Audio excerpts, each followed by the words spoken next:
Now then, welcome back. This quick video is going to be a really quick demonstration, really, mainly to get my brain going and get some thought processes back into something like operating properly. This is a drawing I did beginning of April. I can't remember where it is. I think it's somewhere in the Peak District. It was from a photograph, because obviously given my recent condition, it's I couldn't travel, so I did this, and it's quite a nice vista. That, you know, there's a stream there and the ever-present dry stone walls. But I thought what I would do is quickly demonstrate my approach to adding watercolour to this, and I'm going to work really quickly, and there may well be some bleeding of paint as it goes on quickly. This is, I can tell you now, this started out as ultramarine blue and it's become contaminated by adjacent paint in the I'll just show you what I'm working from and then you'll appreciate it. There you go, there's my studio palette. It's been neglected of late while I was recovering, so I need to sort that out at some point. What I will do now is, while I've got some blue on, is very quickly add the same thing there. This brush is a size 12 from Etcher, and I'm going to try and do all the colouring with one brush. It saves messing around. But my approach when I'm doing this kind of thing, colouring with one brush and quickly, not a structured painting, is to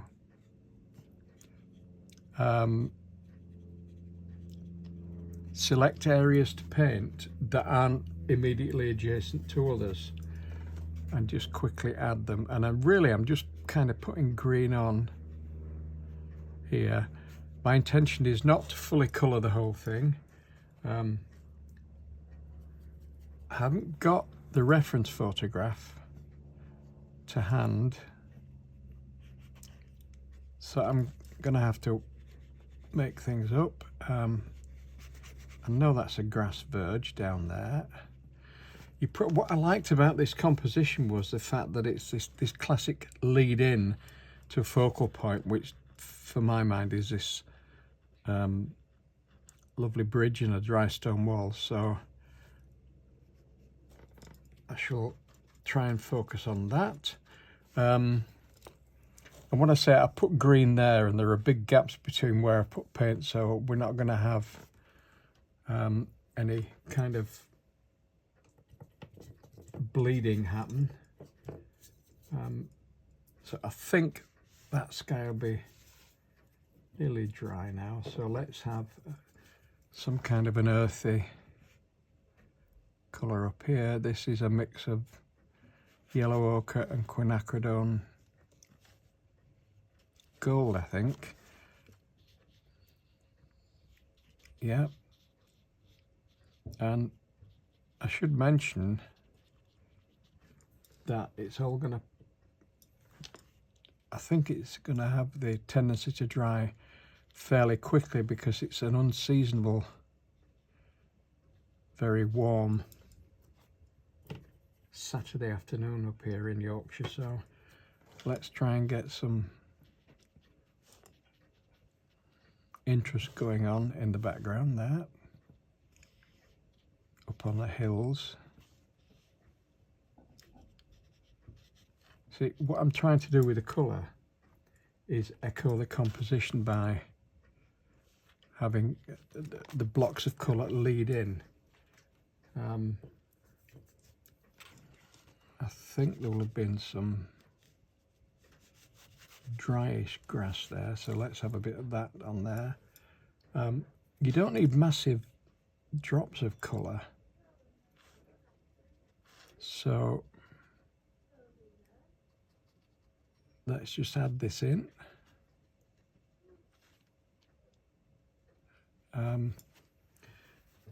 And I've realised that I'm probably going to have to let this dry for a few minutes because I want to get some other colours in.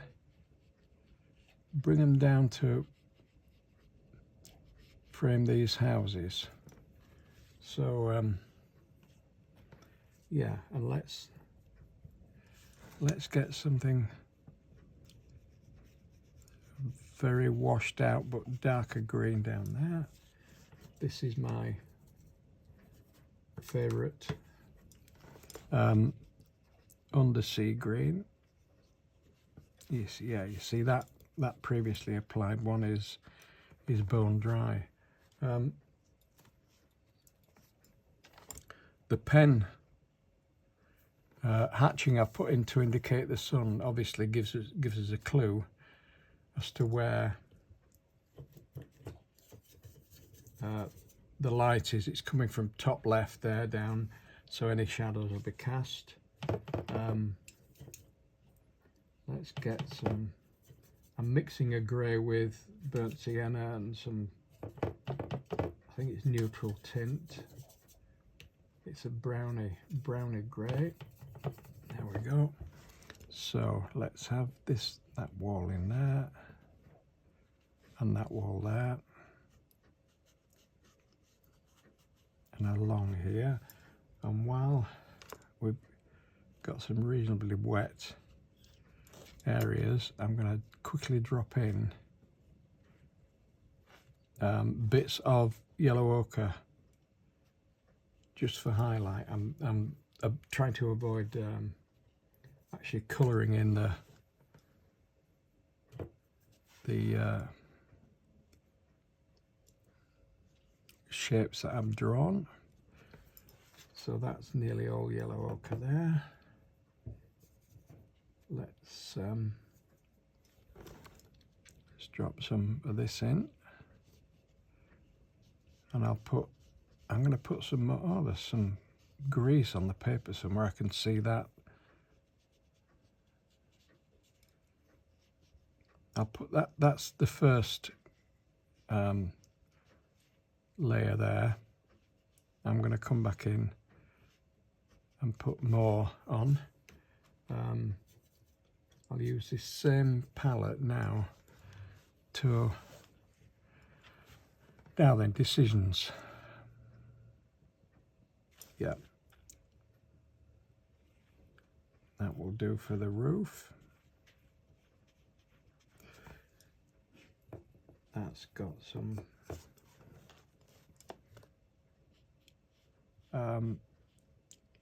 yellow ochre and Payne's grey, and that's more of a bluey one for that roof over there, which from memory I think that was a lot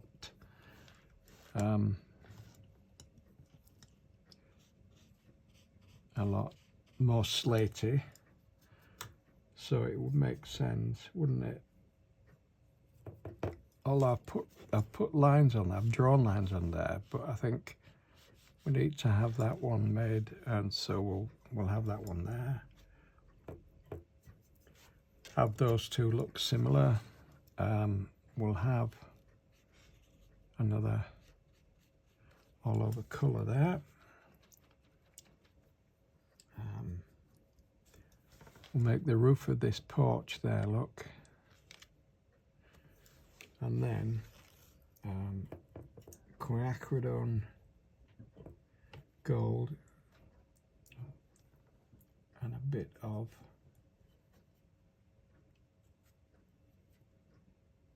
red there to make this is a fence, so we'll put that in there. I need to put a bit of stonework in there and in there. You see already, I think I might stop at that, but I quite like this road here, so I'm going to make, I want to make a kind of a warmish colour, so it's going to be ultramarine, Payne's grey, and a tiny drop of red, and it's made a really quite nice, ooh, a bit too purple, a bit more blue. I want it colder, that's better.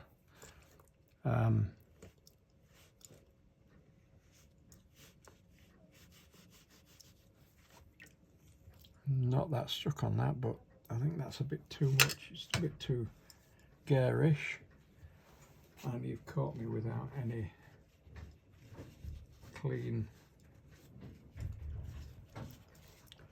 kitchen rolls, so I've got this bit here, and I'm gonna, there you go, that's, I feel lucky that that's worked, because it could have been disastrous. And I actually think that's about finished,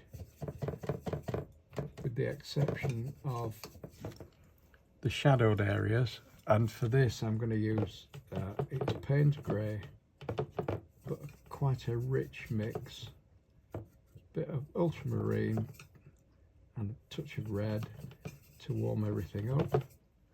And this will be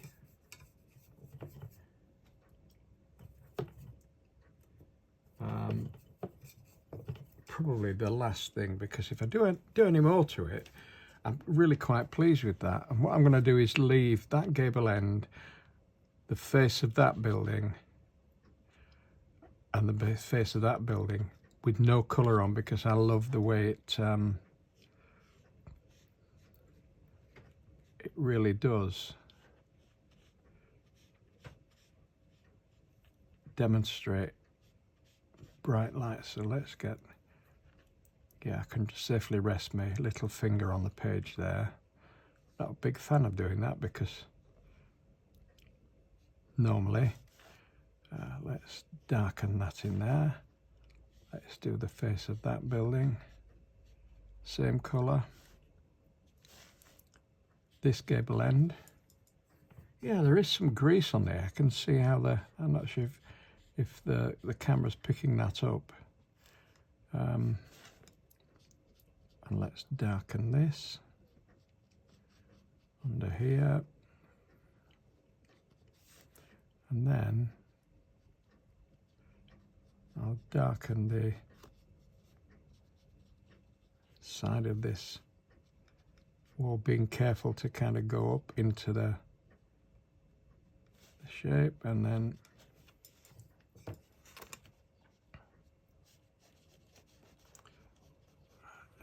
again I'm making up these shapes, and I think from memory that kind of turns a corner, so there will be some dark there. And while I've got this colour on my brush, what I'm going to do is just darken in these windows that I just sketched in, just to give a bit of depth. There will be a shadow under the eaves there, a shadow under the eaves, under the, not the eaves, the guttering. And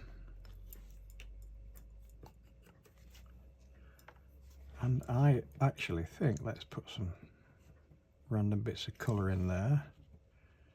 Doesn't matter what colour you've got on, and it doesn't matter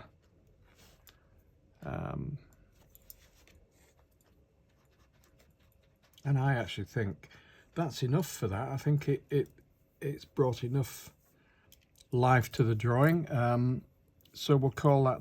And let me just check how long that's taken. Oh, it's taken probably 12 minutes, so we'll call that it. And thanks for watching. And the next video I'll actually film the drawing stage as well. So as ever, thanks very much for all your support and your very, very kind comments, and see you on the next one. Take care. Bye.